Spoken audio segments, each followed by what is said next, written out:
Après t'avoir écouté, mon cher Cheikh, la seule question que je te pose, après à lire Ésaïe 53, les versets 1 à 12, acceptes-tu ce que le prophète Ésaïe, ce que Dieu déclare au travers du prophète Ésaïe, 8 siècles avant l'existence, avant la manifestation physique de Jésus? Je dis bien 8 siècles avant la manifestation physique de Jésus. Est-ce que tu acceptes cette prophétie qui s'est accomplie? L'acceptes-tu? Est-ce que tu es d'accord avec cette prophétie qui déclare que Jésus devait mourir, il devait donner sa vie, il est venu pour ça, il est mort pour les iniquités, pour sauver l'homme, pour sauver le pécheur? Est-ce que tu acceptes tout ça?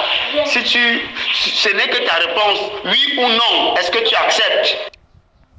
Assalamu alaikum wa rahmatullahi wa barakatuh. Nous demandons la paix et le salut d'Allah subhanahu wa ta'ala sur le prophète Muhammad sallallahu alayhi wa sallam, sur sa famille, sur ses compagnons, sur tous ceux qui œuvrent véritablement pour l'islam jusqu'au jour de la résurrection, Inch'Allah. Bonjour à tous et à toutes, j'espère que vous allez tous bien, alhamdulillah. Bon, chers frères et sœurs panélistes, il est question d'Ésaïe 53. Vraiment, il y a ce que nous musulmans nous appelons dire une chose et puis prouver ou étayer sa chose. S'appuyer sur bien évidemment des preuves qui concourent, qui entourent votre affirmation. Donc c'est ça qui est la force de l'islam depuis dès le Coran. Donc Inch'Allah, il va intervenir sur Isaïe 53 pour donner un peu plus d'apport par rapport à ce verset si mystérieux ou bien cet épisode si mystérieux, Inch'Allah. D'abord, je peux résumer que Isaïe 53 n'a jamais été rédigé par Ésaïe. C'est juste un texte qui a été inclus. C'est-à-dire, on a eu une lacune dans le texte d'Ésaïe. C'est un texte qui a été inclus. Et raison pour laquelle c'est Paul et ses disciples qui ont fait mention de ces passages-là dans le Nouveau Testament. C'est Paul et ses disciples qui ont fait les mentions de ce passage dans le Nouveau Testament. Et bien évidemment, Paul avait les parchemins de l'Ancien Testament, Paul avait tout. Donc, Isaïe 53, c'est eux qui ont fait mention de ça avec des histoires que je ne vais pas revenir là-dessus, dans Actes des Apôtres et autres. Vous savez, souvent quand les musulmans disent une chose, ils prennent la chose depuis la source. Quand le docteur Diallo fait des exposés ici qui sont tellement durs pour nous tous, ce sont des exposés qui sont des exposés vraiment pertinents et scientifiques qui prouvent la falsification de la Bible. Donc souvent quand il repart dans les textes anciens et puis vous démontre telle chose, il y a eu des palimpsestes, il y a eu des gauchissements, il y a eu des... Donc, quand il fait tout ça, c'est pour vous dire que la falsification de la Bible, c'est pas seulement à un niveau léger, mais c'est souvent à des niveaux de profondeur où il y a certains versets qui sont extirpés, d'autres sont des ajouts, mais depuis l'Ancien Testament. Donc, on revient faire la référence à ces versets dans le Nouveau Testament, toutefois, faisant une lacune plus haut et mettant le verset là-bas, et on vient faire mention ici pour mettre un relativisme entre ces deux textes. Donc, c'est comme ça se passent les travaux de la falsification de la Bible qui a duré depuis la lune des temps, et c'est ce qu'on essaie de démontrer aujourd'hui, Inch'Allah.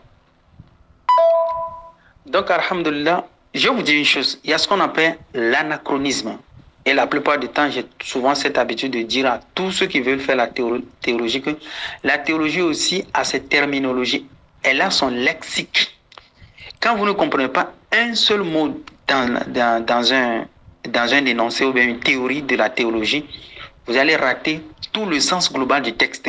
Exemple, ici nous rentrons dans un contexte, ce qu'on appelle l'anachronisme. Cherchez ce mot, son explication.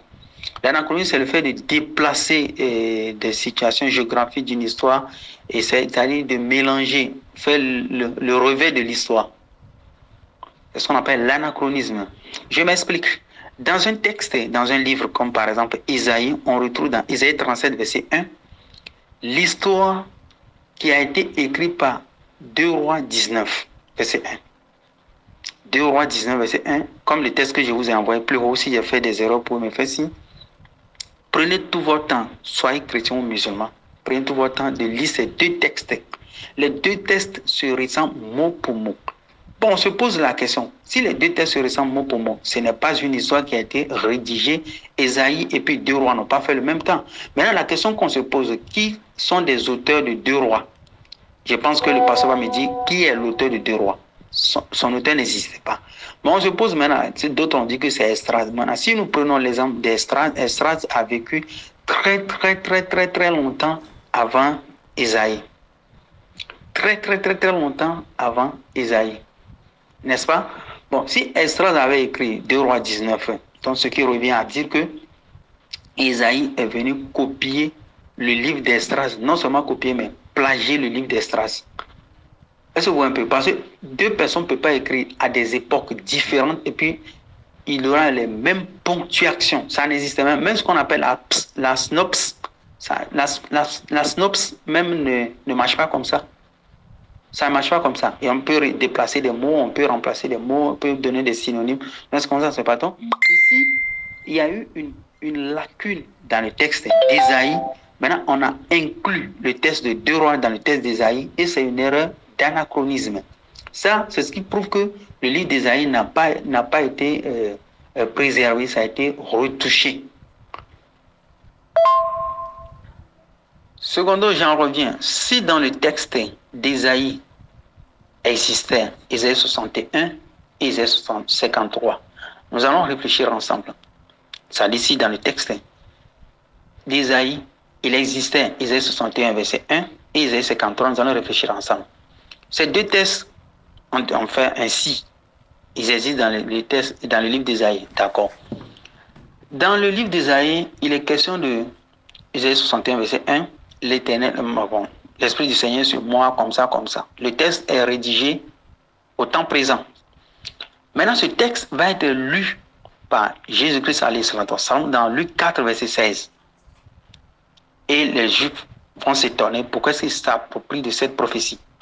Et voyant l'étonnement sur le visage, il va se relever et il ira devant eux et va leur dire, cette prophétie que vous avez toujours lue est aujourd'hui accomplie à ma personne. Maintenant, on se pose la question, pourquoi est-ce que quand on parle d'un texte, de la prophétie, c'est toujours écrit au temps futur? C'est ce qu'on appelle prophétie. Même si je vais détailler le mot prophétie, si vous allez comprendre, le mot prophétie veut dire quelque chose qui va se passer dans le futur. Donc, quand il y a un texte qui rédige un peu le futur, on appelle ça une prophétie. Bon, du coup, si cette prophétie, Ésaïe 61, existait, pourquoi c'est rédigé au temps présent? C'est parce que Jésus-Christ, viendra le lire dans le temps présent. Il dira, l'Esprit du Seigneur est sur moi. Il ne dira pas, l'Esprit du Seigneur sera sur moi. Maintenant, quand on repart on voit Ésaïe 53, tout le texte est composé au temps passé composé. Qu'est-ce qu'on remarque? On remarque directement que le texte est composé au temps passé composé. C'est un texte qui a été copié au temps des amis Paul et autres. C'est-à-dire, eux, ils n'ont pas... Qui a cru à ce qui nous est arrivé, c'est-à-dire le temps de Jésus-Christ a passé. Maintenant, Paul et ses disciples font le commentaire de l'histoire qui s'est passée. N'est-ce pas? Quand ils font le commentaire de l'histoire qui s'est passée, maintenant, qu'est-ce qu'ils vont faire? Ils vont maintenant inclure ce texte dans l'Ancien Testament pour en faire une référence ici, pour mettre un relativisme. C'est ce qu'on appelle un gauchissement. Maintenant, vous avez remarqué avec moi que une prophétie ne peut jamais se composer au temps passé composé. Ça n'existe pas. Donc là, déjà, on a compris que si les deux textes, je reviens sur le deuxième audio. Là, déjà, on a compris que si les deux textes parlaient de Jésus-Christ, regardez maintenant quel est le texte le plus valeureux qu'il devait lire devant les Juifs. C'est propre. Il devait lire Ésaïe 53, que je suis venu mourir pour vous, comme ça. Parce qu'il faut un message. Il faut le message crucial. Aujourd'hui, pour les chrétiens, le message crucial, c'est la mort de Jésus. Mais pourquoi cacher ça, comment dirais-je, aux bénéficiaires? Non, impossible. Parce que, sauf si vous cachez ça, sauf si vous êtes un hypocrite. Mais si vous êtes un hypocrite, vous êtes tenu d'expliquer votre message à la personne. Voilà, tel message, je suis venu. Même les chrétiens qui sont ici, quand on pose une question, ils nous expliquent. Pourquoi christianer comme ça? Pourquoi ça? Ils nous expliquent. Donc, Jésus devait dire ouvertement aux Juifs, je suis venu mourir pour vous. Et comment vais-je mourir? Vous allez me tuer et ça sera pour le péché de vos grands-pères Adam et puis Ève commis dans le jardin, et vous serez expiés de tout péché. Mais est-ce que vous pensez que si un individu vient s'arrêter devant vous, vous dit ça, mais vous allez en même temps le mettre à mort pour avoir la vie sauve? Donc, vous voyez à quel point le christianisme doit être expliqué aux chrétiens, et puis ils vont quitter cette doctrine mafieuse. Donc, Jésus ne pouvait pas, par hypocrisie, lire Ésaïe 61, verset 1 devant eux, toutefois laissant le texte le plus important. Ça, c'est impossible. C'est impossible, à moins qu'il soit un hypocrite. C'est impossible. Donc, du coup, en résumé, Jésus ne connaissait pas Ésaïe 53. Il ne le connaissait même pas. Ça n'existait même pas à l'époque aussi, quand il a lu Ésaïe 61. Ça n'existait pas. Ésaïe 53 a vu jour avec le passage de Paul, avec ceux qui suivent souvent mes vidéos. J'ai fait une vidéo sur l'origine de la Bible. Je peux même mettre le lien. Ils verront que le corpus biblique a eu des étapes, des époques, des circonstances qui n'ont pas été expliquées au monde entier. Et cette vidéo que j'ai faite, c'est la vidéo qui a expliqué étape par étape depuis la base la composition de la Bible avec tous ses auteurs. Alhamdulillahi Rabbil Alamin wa salatu wa salam ala Rasulullah wa ala alihi wa ashabihi ajma'in. Chers frères et sœurs chrétiens, vous voyez souvent quand le musulman vous dit telle chose est vraie, c'est que c'est vrai. Telle chose elle est fausse, c'est qu'elle est fausse.